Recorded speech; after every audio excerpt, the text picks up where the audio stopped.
Donc je suis Hervé Bordenave, je suis le gérant de la chocolaterie. Ça fait 4 ans maintenant que j'ai repris cette chocolaterie. J'ai racheté le fonds de commerce à monsieur Landry. Donc c'est une chocolaterie qui a une quinzaine d'années. Et voilà, il m'a transmis la boutique, le labo, les recettes, et je perpétue un peu la tradition, et notamment avec le produit phare, on va dire, de la chocolaterie, que sont les guinettes. Alors ça a été un concours de circonstances. Moi j'ai en fait procédé à une reconversion professionnelle. J'étais pas du tout dans le domaine. Moi j'étais web designer et développeur en web pendant 20 ans dans une agence web. Et puis j'ai souhaité me reconvertir dans la chocolaterie.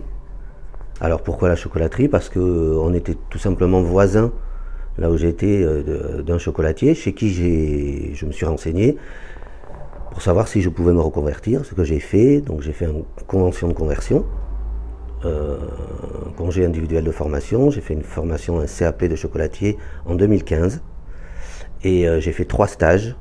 J'ai fait un stage à la chocolaterie Cadio-Badi, une chez Asna, et un dernier stage ici, et monsieur Landry m'a proposé de continuer justement son aventure, puisque lui souhaitait prendre sa retraite. Alors on n'est que chocolatier, effectivement, on ne fait que de la chocolaterie.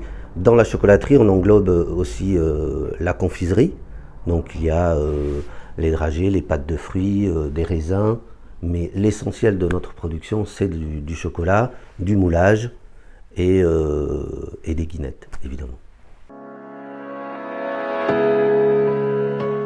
J'ai effectivement plusieurs producteurs et plusieurs fournisseurs, on va dire, de chocolat.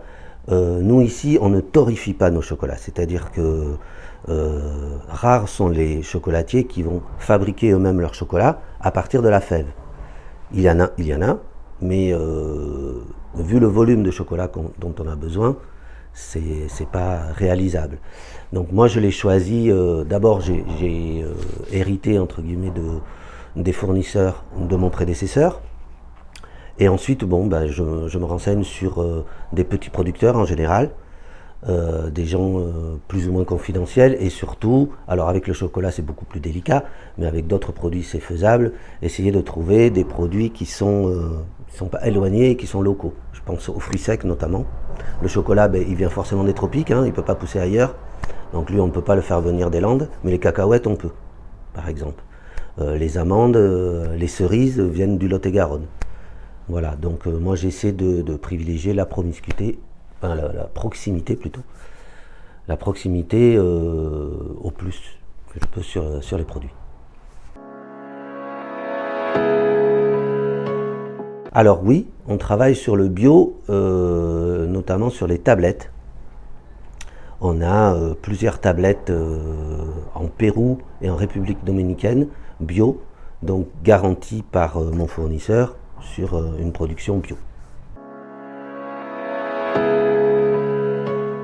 Moi, ce que j'ai envie souvent de dire par rapport à la chocolaterie en général, c'est toujours compliqué pour des gens de rentrer dans la chocolaterie. C'est un peu comme rentrer dans une bijouterie, c'est pas toujours accessible.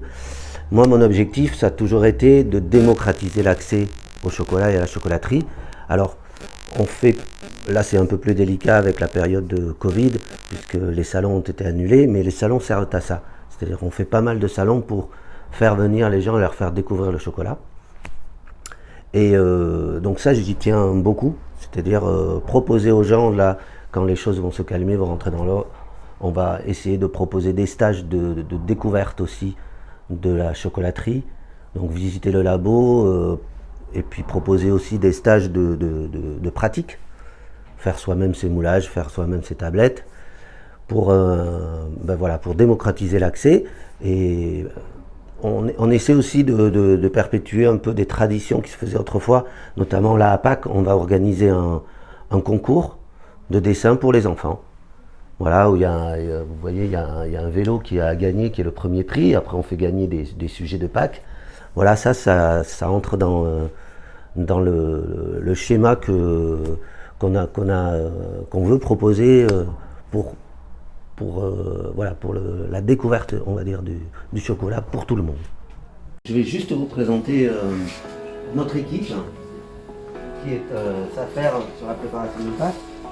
Donc là on a les préparatrices et vendeuses qui sont en train de préparer les œufs, les poules et tout ce qui va être proposé à Pâques.